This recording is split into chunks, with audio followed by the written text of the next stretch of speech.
News point लेकर हाजिर हूं मैं राजीव।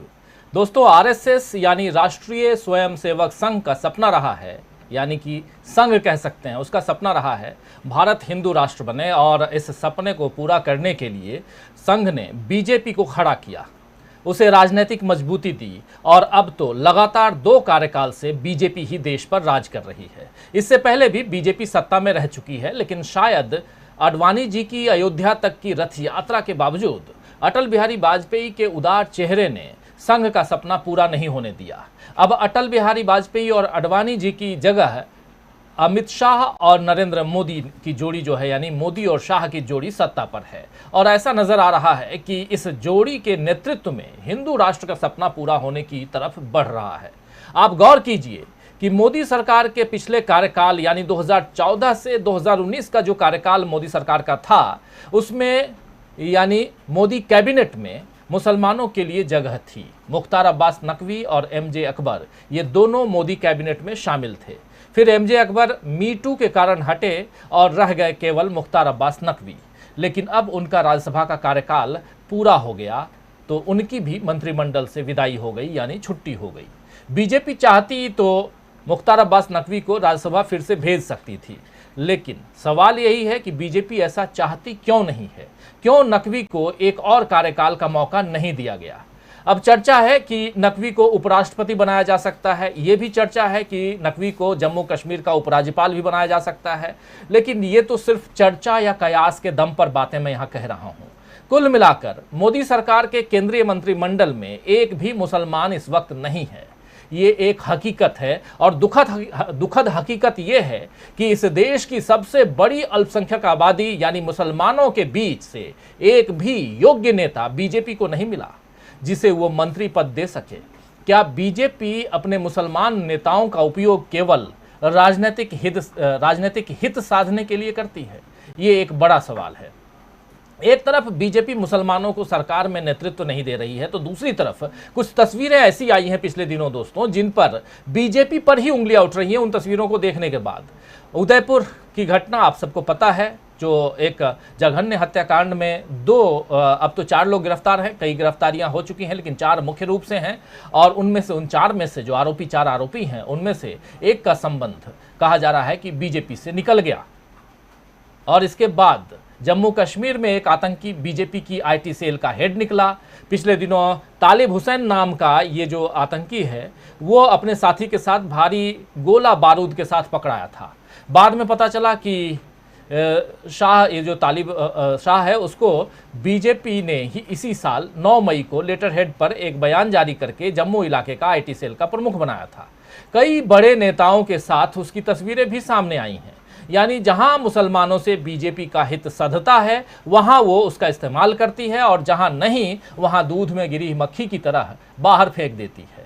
देश में मुसलमानों को किस किस तरह से हिंदुत्व की आड़ में परेशान किया जा रहा है, ये बात किसी से छिपी नहीं है। कई बार केवल नाम या कपड़ों के आधार पर उन्हें प्रताड़ित किया जाता है, और ये प्रताड़ना आम जनता की तरफ से नहीं बल्कि अक्सर पुलिस और प्रशासन की तरफ से होती है। अल्पसंख्यक आरोपियों को जमानत के लिए परेशान होना पड़ता है, और हिंदुत्व के समर्थक पर अगर भूले से भी, गलती से भी कानून का डंडा चले तो फौरन मरहम पट्टी का इंतजाम भी हो जाता है। इसीलिए सवाल ये उठता है कि ये दोहरा रवैया क्यों? भले ही हमारे देश का संविधान हम सबको बराबरी का हक देता हो, लेकिन ये बराबरी व्यवहार में नजर क्यों नहीं आ रही है, जो चिंता की बात है। आखिर क्यों मोदी राज में अल्पसंख्यकों को हाशिए पर धकेला जा रहा है, ये एक बड़ा सवाल है। और सबसे बड़ा सवाल ये कि क्या देश अघोषित तौर पर हिंदू राष्ट्र की तरफ बढ़ रहा है? आइए आज इसी पर चर्चा करते हैं दोस्तों कि क्या देश अघोषित तौर पर, ये जो हमारा देश है, हिंदू राष्ट्र की तरफ बढ़ रहा है। आइए चर्चा की शुरुआत करते हैं। हमारे साथ कुछ वरिष्ठ साथी मौजूद हैं, आइए सबसे आपका परिचय करवाऊं और बढ़ें आगे। इस वक्त 4 वरिष्ठ साथी मौजूद हैं, सीधे मुंबई से जुड़े हुए हैं। सरफराज आरजू जी, आपका स्वागत करता हूं आरजू साहब इस कार्यक्रम में। और इधर प्रेम कुमार जी वरिष्ठ साथी हमारे साथ जुड़े हुए हैं। प्रेम कुमार जी, आपका स्वागत है। साथ में राहुल लाल जी, वरिष्ठ पत्रकार, वरिष्ठ साथी हमारे साथ जुड़े हुए हैं। राहुल लाल जी, आपका स्वागत है। हमारे ऑनलाइन एडिटर अमलेंदु उपाध्याय जी जुड़े हुए हैं। अमलेंदु जी, आपका भी स्वागत है। थोड़ी देर बाद एक साथी और जुड़ेंगे, उनसे भी आपका परिचय करवाऊंगा, लेकिन आप तमाम दोस्त साथी शुभचिंतक जो अब तक जुड़ चुके हैं और जो जुड़ने वाले हैं, आप सबका तहे दिल से इस्तकबाल करता हूं, स्वागत करता हूं। कार्यक्रम क्या भारत बन गया है हिंदू राष्ट्र? क्या भारत हिंदू राष्ट्र की तरफ बढ़ रहा है? यही सवाल, इस सवाल का जवाब ढूंढने की हम यहाँ कोशिश करेंगे अपने चारों वरिष्ठ साथियों के साथ में। चर्चा को आगे बढ़ाएं, लेकिन कुछ चीजें आप लोगों के बीच और रखना चाहता हूं कि इस वक्त देश में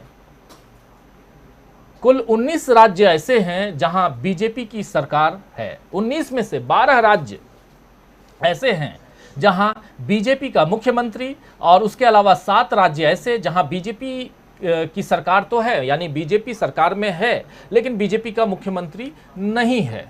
उन राज्यों में जरा नाम फटाफट आप लोगों के सामने रख दे रहा हूं। 12 राज्य जिसमें बीजेपी की सरकार है, जहां बीजेपी के मुख्यमंत्री हैं, वो देख लीजिए। मध्य प्रदेश है, गुजरात है, उत्तराखंड है, हिमाचल प्रदेश, हरियाणा में सहयोगी के साथ है, लेकिन मुख्यमंत्री बीजेपी के हैं, इसलिए हरियाणा का नाम यहां ले रहा हूं। कर्नाटका, गोवा, उत्तर प्रदेश, असम, त्रिपुरा, मणिपुर और अरुणाचल प्रदेश। इसके अलावा सिक्किम सरकार में बीजेपी शामिल है, लेकिन सरकार में मंत्री पद नहीं है। सिक्किम ऐसा राज्य है जहां एनडीए की सरकार है। नागालैंड में एनडीए की सरकार है, मेघालय में एनडीए की सरकार है, मिजोरम में एनडीए की सरकार है, बिहार में एनडीए की सरकार है, और आप सब जानते हैं कि बिहार में मुख्यमंत्री नीतीश कुमार हैं।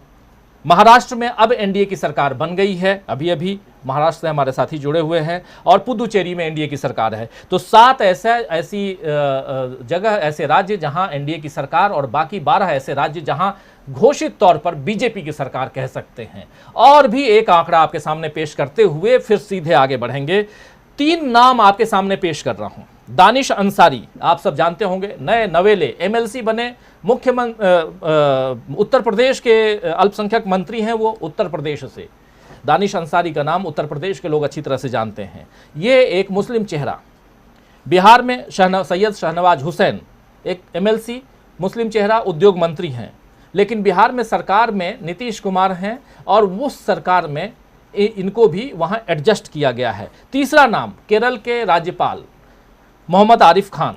ये 3 के बाद चौथा नाम आपके सामने नहीं आएगा जहां कोई मुस्लिम चेहरा आपको पूरे हिंदुस्तान में दिखाई दे बीजेपी की तरफ से। मैं बीजेपी की तरफ से, अगर राज्यपाल का नाम भी किनारे कर दिया जाए, क्योंकि राज्यपाल जो है वहां आपको किसी पार्टी का नहीं रह जाता है, तो फिर 2 चेहरा नजर आएगा, और उसमें एक दानिश अंसारी और दूसरा शाहनवाज हुसैन। दानिश अंसारी बीजेपी शासित राज्य जहां मुख्यमंत्री उत्तर प्रदेश में आदित्यनाथ योगी हैं, वहां मंत्री हैं, एमएलसी हैं। और एक यहां आंकड़ा देकर के फिर सीधा प्रेम कुमार जी आपके पास आना चाहूंगा।